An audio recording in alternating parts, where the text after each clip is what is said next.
पढ़ल में पर घमंड करे छी की घमंड किया न रहते से 1 मिनट रुक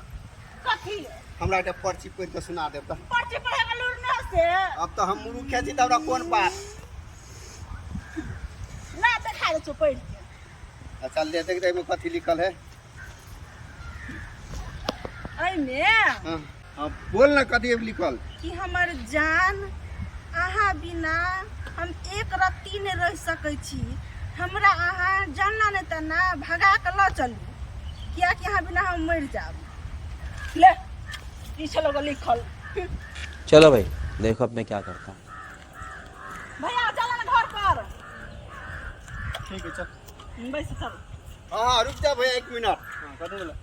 तू अपना बहन के संभाल ले बुलहा रे कथी के रे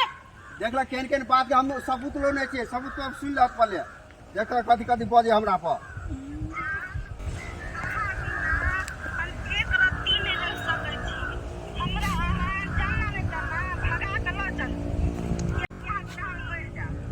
मैं तो पढ़े ला भेजे छु के छोरा सब के लाइन मार ले झूठे कहे देख ले पर्ची चलो पढ़े ला देन भैया हाय जो जब चोरी पकड़ा गेल त एहन बात बजे छी तू घर पे चल देख ला संभाल ला बहन के आगा इस दिन से एहन बात बजली ना त चरसा फाड़ काम करे तोरा पढ़बै छिया ई मोह पता झूठे कहल के भैया ये मारी वाला कहे तो